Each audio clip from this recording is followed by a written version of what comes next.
Salam, hər vaxtınız xeyir olsun dəyərli izləyicilər. Soyuq havalarda çox sevilən yeməklərdən olan xaşın düzgün üsulla hazırlanmasını bugün sizinlə bölüşmək istəyirəm. Sizin üçün maraqlıdırsa videomuzu sona qədər izləyin və bizə dəstək olun. Yeməyimizi hazırlamaq üçün 2 ədəd aldığım dırnağın qara hissələrini hamısını təmiz kəsib atıram. Qab-qazan sürtdüyümüz setka vasitəsilə təmiz isti suyun içərisində dırnaqları beləcə yaxşıca setka ilə, yəni simlə təmizləyirəm. Siz bunu bıçaqla da əvəz edə bilərsiniz. Və onu da qeyd edim ki, dırnağı təmizləyəndə 2 dırnağın orta hissəsində nə var idisə onu bıçaqla kəsib çıxartmışam. Dırnağı doğramaq üçün biraz güc sərf eləmək lazımdır. Gördüyünüz kimi baş hissəsini oynaq yerlərindən kəsib çıxardıram və uzun sümüyünü isə mişarla kəsəcəm. Sizin üçün doğramaq çətin olacaqdırsa, alarkən doğratdırıb hazır vəziyyətdə gətirin. Təmizlədiyim dırnaqları bir neçə dəfə soyuq suyun içərisində yuyuram və 2 saat da soyuq suda saxlayıram. Daha sonra isə həmin saxladığım suyu kənara töküb, suyunu təzələyib qoyuram qaynamağa. Əsl xaş qarınla birlikdə bişirilməlidir. Ancaq sizin seçiminizə baxır. Mən də sadəcə dırnaqla hazırlayıram, qarın əlavə etmirəm. 2 saat suyun içərisində saxladığım dırnaqların suyunu dəyişib qoydum qaynamağa və qaynamağa başlayanda artıq görürəm ki, qaynamaq istəyir.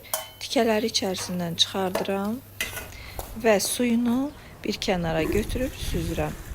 Çıxartdığım tikələri isə təzədən yuyuram təmiz su ilə və yenidən suyunu dəyişib qazana təmiz su töküb qoyacağım artıq bişməyə. Mən xaşın içərisinə soğan, qara istiot, dəfnə yarpağı heç nə əlavə etmirəm. Sadəcə bişənə yaxın duz tökəcəm. Biraz da öz həyətimizin narlarından yığmışam və sokunu çəkəcəm. Xaşın yanında nar şirəsini biz çox sevirik.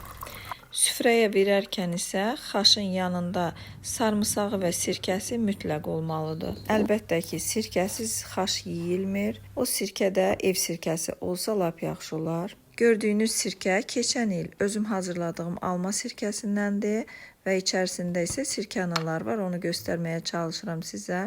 Kanalımızda alma sirkəsinin hazırlanma qaydası da var. Videonun açıqlama bölümündə alma sirkəsinin linkini əlavə edəcəm. Əgər istəsəniz keçid edib baxa bilərsiniz. Artıq xaşımız 5 saatdır ki qaynayır. Mən səhərdən asmışam qazanımı. Deməli suyu da çəkildi. İndi isə duzunu tökürəm və ətini yoxlayıram bişməyini. Görürsünüz, yumuşaq əti sümüyündən ayrılır. Bizim aldığımız dırnaq körpə heyvanın dırnağı olduğu üçün tez bişdi. Və sarımsağı da belə rəndələyib üzərinə xaşın suyundan əlavə edirəm. Biraz da duz əlavə edirəm. Çox sulu sevmədiyimiz üçün xaşın suyunu da az saxlamışam. Əgər siz sulu sevirsinizsə biraz da suyunu artıq edin. Əziz xanımlar, bu cürə faydalı yeməkləri körpələriniz üçün, ailəniz üçün bişirin. Uşaqlarınıza sevdirin və bizim yeməyimiz hazırdır. Üzərinə sirkə əlavə edirəm. Biraz da sarımsaq əlavə etdim. Əti də yumuşaq, pambıq kimi bişib.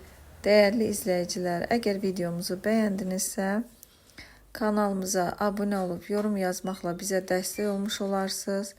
Göz haqqınızı halal edin. İnşallah növbəti videolarımızda görüşənədək salamat qalın.